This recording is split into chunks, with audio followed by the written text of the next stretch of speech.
Graça e paz, queridos. Podeis assentar.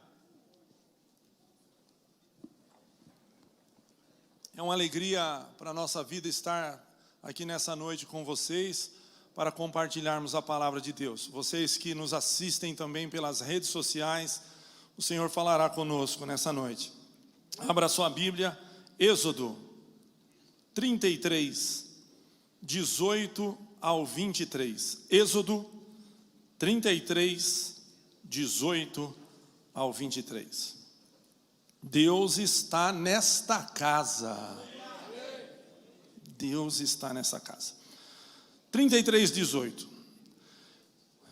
Então ele disse: Moisés, rogo-te que me mostres a tua glória. Porém ele disse: eu farei passar toda a minha bondade por diante de ti, e apregoarei o nome do Senhor diante de ti. E terei misericórdia de quem eu tiver misericórdia, e me compadecerei de quem me compadecer. E disse mais: não poderás ver a minha face, porquanto homem nenhum verá a minha face e viverá.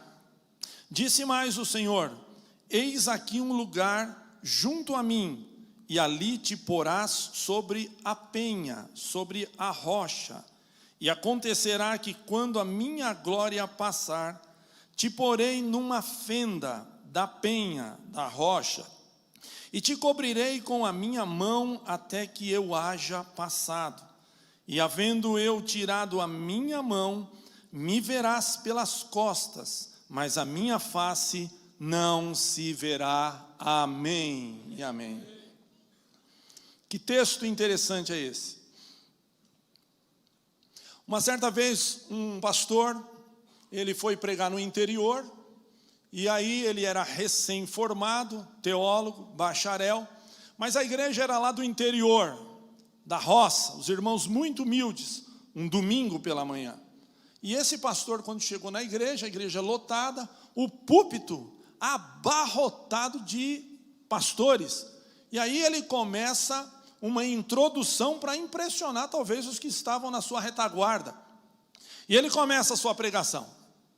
Queridos irmãos, os homens se contendem pelas protuberâncias conexas das excentricidades, congêneres da apologética, se lontrando a insipidez patológica das homogeneidades mórbidas farpantes, em constracismo melancólico de um traumatismo espontaneamente retilíneo e uniforme, que engavela os insígnes caracoides mentores das sobrevidências, enziperando assim genetrizes macropétalas de um púlcaro desnaucado e exaurível. Amém? Aí os irmãos ficaram com aquela cara de ué. Um irmãozinho levantou a mão e falou: dá licença, pastor, isso é para o almoço ou é para a janta? Mas nessa noite você não vai ter dificuldade de entender a voz do Espírito Santo, porque uma palavra vai mudar a sua vida, uma palavra vai arrancar lágrima dos teus olhos, uma palavra vai entrar no teu coração e o Senhor vai reinar como tem reinado. Glórias a Deus. A ferramenta proposta para esse mês no kit de ferramenta dos homens de honra é a chave de fenda. A chave de fenda é uma ferramenta amplamente utilizada para apertar ou para soltar parafusos. A chave de fenda magnética é aquela que atrai o parafuso, e atrai com eficiência, para que não haja o risco do parafuso cair e se perder. Quando nós olhamos para a Bíblia Sagrada, vemos o amor de Deus que atraiu. A Bíblia diz em Jeremias 31, 3, há muito tempo que o Senhor me apareceu dizendo, pois que com amor eterno te amei, também com amável benignidade te atraí. É o amor de Deus que nos atraiu. Você não veio aqui por acaso, você não veio aqui pela sorte, você não veio aqui pela coincidência. Foi o Espírito Santo de Deus que te trouxe nessa noite para te levantar na presença dEle. Vemos 3 períodos de 40 anos na vida de Moisés. Os primeiros 40 anos, pensando que era alguém, como príncipe do Egito. A segunda fase, os outros 40 anos, sabendo que não era ninguém, cuidando de ovelhas no deserto de Midian. A terceira fase dos 40 anos, sendo alguém nas mãos do Senhor, como grande libertador do povo de Israel. Moisés teve o privilégio de ver a demonstração da glória de Deus. Ele pôde de relance contemplar o Senhor pelas costas. Moisés deveria ver o que ele poderia suportar e o que seria suficiente para ele. Um Moisés salvo e satisfeito. O hino diz: estou satisfeito com Cristo, confesso por meu Salvador, embora de nada ser digno, desfruto do seu grande amor. Você vai sair daqui satisfeito nessa noite. Você vai sair daqui dizendo: valeu a pena mais uma vez aquele encontro dos homens de honra, porque a presença do Senhor se fez presente naquele lugar. Eu senti a presença do Senhor. Moisés e os israelitas haviam visto a glória de Deus na coluna de nuvem e na coluna de fogo, bem como na tempestade no monte Sinai. Mas agora Moisés desejava ver a glória íntima de Deus revelada a ele pessoalmente. Deus deu a Moisés um vislumbre particular da sua glória e satisfez o desejo do seu servo. Uma coisa é a visita de um anjo. O anjo visitou Maria, o anjo visitou José, o anjo visitou Abraão. Já fala o nome, visita. Visita é uma coisa rápida, um anjo veio e foi embora.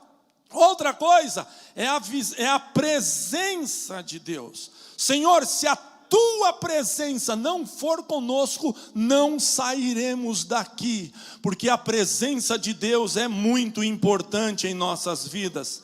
Outra coisa é ver a glória de Deus. Nós precisamos da presença de Deus, nós precisamos da glória de Deus, para sermos fortalecidos e capacitados para vencermos os desafios da vida.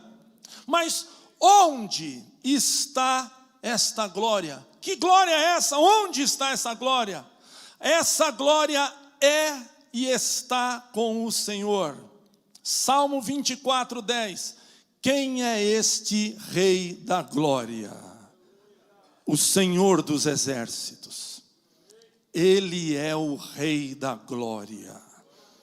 Isaías 6, 3. Os serafins clamavam em uma só voz: Santo, Santo, Santo, toda a terra está cheia da sua glória.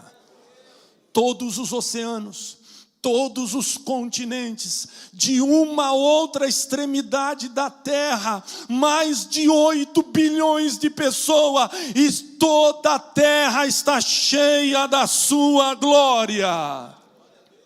Salmo 19, 1 diz: os céus manifestam a glória de Deus, a grandeza de Deus, o poder de Deus. Quanto mais perto do céu nós nos aproximamos, mais do céu nós queremos. Quanto mais experimentamos de Deus, mais de Deus nós queremos. Eu sinto a presença de Deus, eu sei que Deus está nesta casa.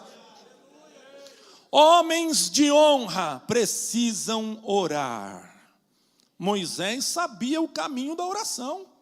Sabia o caminho da oração. Daniel, Mesaque, Sadraque e Abdinego sabiam o caminho da oração. Pedro e João, hora nona, sabiam o caminho da oração. Paulo e Silas sabiam o caminho da oração.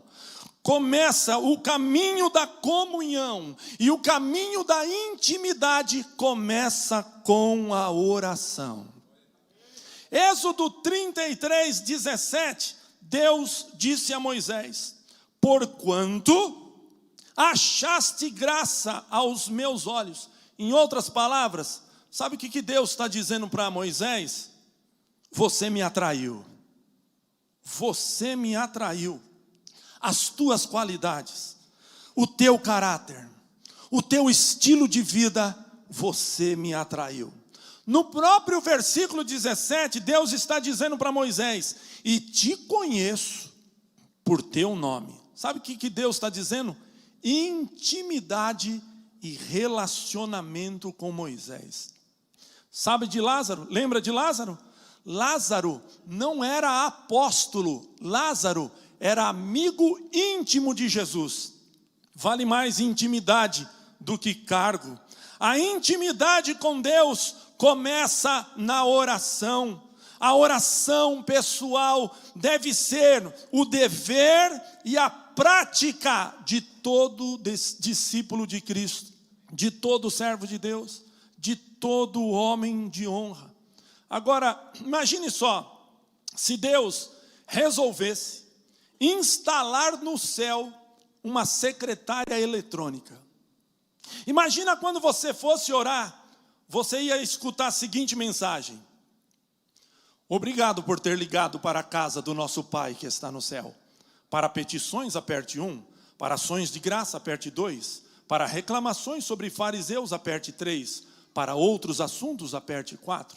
Ou se nós escutássemos aquela famosa desculpa: no momento, todos os anjos estão ocupados. Queira, por favor, aguardar na linha, orando em espírito. Ou se nós escutássemos a última opção desse sistema: nosso escritório celestial está fechado aos finais de semana. Queira tentar uma nova oração na segunda-feira. Graças a Deus não é assim. Graças a Deus não é assim. A linha para o céu nunca está ocupada. Graças a Deus que antes que saia uma palavra da nossa boca, Ele sabe o que nós vamos pedir. Ele sabe quem está pedindo. Graças a Deus, o Senhor é aquele que ouve as nossas orações. Homem de honra é homem que ora. Mateus 6:6. Jesus passa as instruções sobre oração, mas quando tu orares, Jesus não disse se orares, mas quando tu orares, entra no teu quarto e fechando a tua porta. Sabe o que Jesus está ensinando aqui? Jesus está ensinando sobre privacidade, para nós não sermos perturbados, incomodados, para evitar distrações. Está orando, mas está orando com o celular do lado. Senhor, meu Deus, meu Pai. Depois eu respondo isso. Senhor, meu Deus, meu Pai. Deixa eu responder já isso daqui. Ô filho, vê se eu desliguei o ferro e vê se eu tirei o leite do fogo. Senhor, meu Deus. Isso não é oração. Oração com chicletão na boca. Você não está falando com qualquer um. Você está falando com o Criador, com o Rei dos Reis, com o Senhor dos Senhores. E nós precisamos estar em silêncio, para que tenhamos liberdade e um tempo de qualidade para falarmos com o nosso Deus. Nenhum lugar é impróprio para a oração, desde que ela atinja a sua finalidade. Gênesis 24:63, Isaac saiu para orar no campo. Atos 10:9, Pedro subiu para um terraço. Pedro foi orar num telhado. Lucas 22:41, Jesus subiu ao monte para orar e apartou-se dos seus discípulos um tiro de pedra, 20 a 30 metros. Jesus estava num canto, eles estavam no outro e Jesus estava orando. Nunca houve uma pessoa tão ocupada como Jesus na terra, e mesmo assim ele tinha tempo para orar. Nossas orações hoje muitas vezes são interrompidas devido a uma agenda pessoal lotada de compromissos. Sabe quem são os grandes hoje? Os grandes hoje não são os que falam da oração, não são os que acreditam na oração, não são os que discutem os méritos da oração. Os grandes hoje são aqueles que tiram um tempo para orar, e oram, e buscam, e falam com Deus na intimidade. Oh, bendito é o nome do Senhor. Quando nós trabalhamos, mas quando nós oramos, Deus está trabalhando. João 5,17, Jesus disse: meu Pai trabalha até agora, e eu trabalho também. Lembra daquele episódio que o anjo foi buscar Pedro lá no cárcere? Mas foi a oração da igreja que foi buscar o anjo. Ora, porque Deus está trabalhando. Ora, porque Deus está trabalhando. Não desista de orar pelo seu amigo, não desista de orar pelo seu vizinho, não desista de orar por aquele que não é cristão, por aquele que te persegue. Ore, porque o céu vai se abrir, o Senhor vai inclinar os ouvidos para ouvir a tua voz e responder esta oração. Isaías 64:4, a Bíblia diz: desde a antiguidade não se ouviu, nem com os ouvidos se percebeu, nem com os olhos se viu um Deus além de ti que trabalha para aquele que nele espera. Ora, Deus, porque o Senhor está trabalhando. A oração não é realizar a vontade do homem no céu, é realizar a vontade de Deus na terra. A oração é como o coração: se parar, morre. A menor distância entre a terra e o céu é quando nós estamos de joelho, porque eu posso tocar os céus quando os meus joelhos tocam o chão. Louvado é o nome do Senhor. Oh, bendito é o nome do Senhor. Na oração você tem acesso imediato ao Criador do universo. Não há necessidade de marcar hora. A atenção dele é totalmente para você, completamente para você. O tempo dele é ilimitado para te ouvir.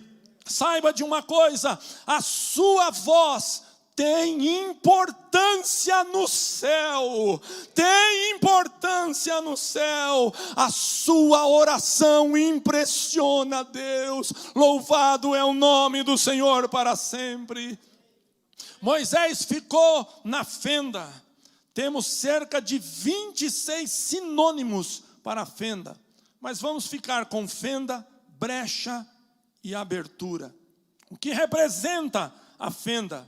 Fenda é o lugar onde temos que ficar, o lugar da obediência que agrada a Deus. Fenda é o lugar onde ficamos escondidos e salvos na presença de Deus. Fenda é o lugar que nos abriga para sentirmos a mão protetora do nosso Deus.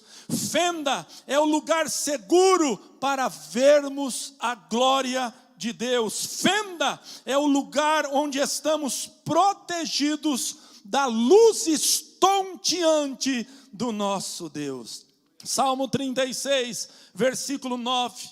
Porque em ti está o manancial da vida, e na tua luz veremos luz. O hino diz: deixa a luz do céu entrar. Abre bem a porta do teu coração e deixa a luz do céu entrar. Uma certa vez, uma professora fez uma pergunta aos seus alunos. E nessa pergunta ela vai no estilo e pergunta para os meninos, para as crianças: alguém aqui sabe aonde é o inferno? O menininho levantou a mão e disse: professora, eu sei. O inferno é lá na minha casa. Meu pai bebe, ele bate na minha mãe, bate na minha irmã, quebra todas as coisas. O inferno é lá na minha casa. A professora ficou sem graça, desconversou, ficou com aquilo entalado na garganta.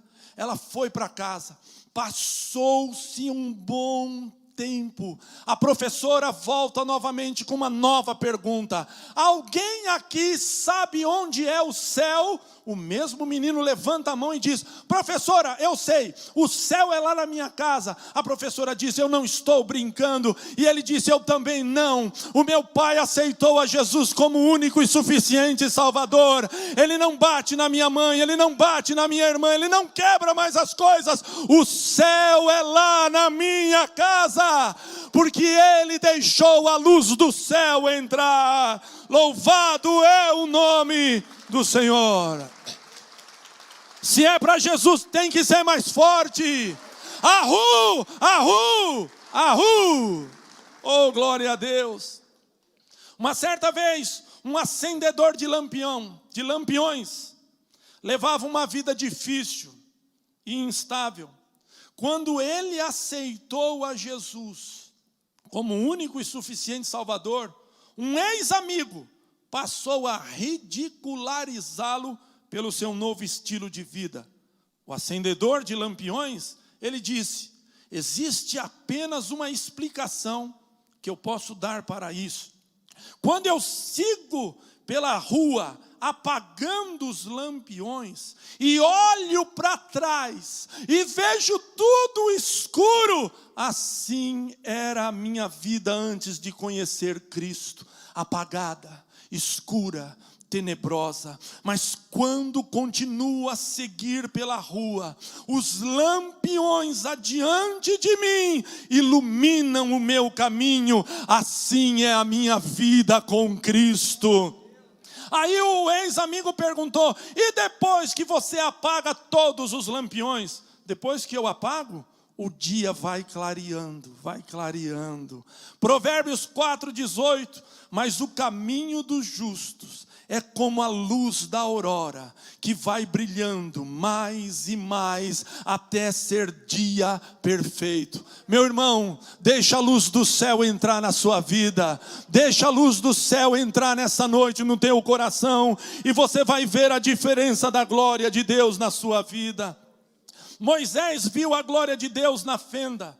Saulo de Tarso, ele foi subitamente cercado por um resplendor de luz do céu. Agora é minha imaginação. É como se Jesus abrisse o kit de ferramentas, a caixa de ferramentas. Ele olha para Saulo e pega uma chave de fenda e ele diz: eu vou apertar esse Saulo. Ele está muito folgado para o meu gosto. Eu vou colocar ele do jeito que eu quero. E aí esse Saulo, no capítulo 9 de Atos, a Bíblia diz que ele tinha cartas do sumo sacerdote. E ele está saindo de Jerusalém para Damasco, cerca de 240 quilômetros a cavalo. Ele não queria descanso, não queria nem que os cavalos bebessem água. Ele queria encerrar os crentes no cárcere, prender. Ele ajudou na morte de Estevão, e devido a esse acontecimento, os crentes começaram a fugir. E Saulo agora pega os cavalos, pega os soldados, pega uma tropa, e ele está indo. Quando ele vai chegando perto de Damasco, um resplendor de luz do céu o cercou, o derrubou. Literalmente, Saulo caiu do cavalo, e ele escuta uma voz: Saulo, Saulo, por que tu me persegues? Saulo fez aquela pergunta de malandro, sabe? Que ele já sabe a resposta, mas ele quer perguntar mesmo assim: Senhor, quem és tu, Senhor? Eu sou Jesus, a quem tu me persegues? Duro é para você recalcitrar contra os aguilhões. Levanta-te e você vai entrar na cidade, e lá te será dito o que você tem que fazer. Saulo levantou tremendo, chorando e cego não enxergava. Pegaram ele pelas mãos e levaram. E aí Deus vai e fala com Ananias: Ananias, eis-me aqui, Senhor, homem de honra. Ahu. Eis-me aqui, Senhor. Ananias, vai à rua direita, procura na casa de Judas por um homem de Tarso, chamado Saulo, porque ele está orando. Ananias vai: Senhor, esse é muito perigoso. Senhor, esse é o temível. Senhor, ele tem cartas nas mãos, ele vem aqui para acabar com a gente. Quando nós questionamos as coisas com Deus, parece que Deus fez uma avaliação errada. Parece que Deus não sabe tudo da nossa vida. Parece que o nosso Deus é um Deus limitado. Não, Deus sabe tudo. Deus conhece tudo. Deus está por dentro do que está acontecendo na sua vida. E nessa noite, Ele vai deixar a luz do céu cair sobre a sua vida. Se você está fraco, seja fortalecido nessa noite. Se você está caído, o Senhor vai te colocar de pé. Se você está enfermo, seja da planta dos pés até o alto da cabeça. O poder de Deus pode queimar essa doença e a sua boca se encher de riso e o nome do Senhor ser glorificado e nascer um novo testemunho para a glória do nome do Senhor. Aí Ananias vai, Senhor, e recebeu uma injeção de ânimo, tá bom. Ananias foi, procurou a rua direita, procurou a casa de Judas, e de repente quando ele chega, ele não falou assim, e aí Romano, e aí cara, beleza? Não, é uma das partes mais lindas que eu acho. Ele abre a porta, Saulo estava chorando, Saulo estava orando, falando com Jesus, estava ali cego, 3 dias sem comer, 3 dias sem beber.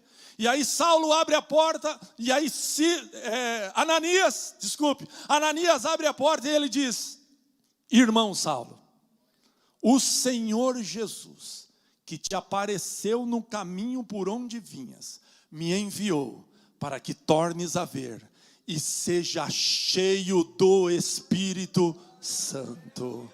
Oh, glória a Deus. O Senhor quer visitar o teu coração nessa noite.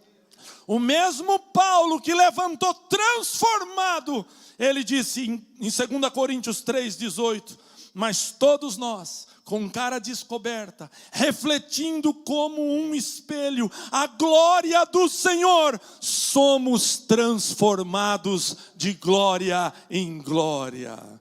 Homens de honra estão unidos em oração. Homens de honra desejam intimidade com Deus. Homens de honra ficam na fenda esperando o melhor de Deus. Homens de honra se alegram com aquilo que têm visto e ouvido do Senhor. Homens de honra são aqueles que fazem um pedido ousado: Senhor, mostra-me a tua glória.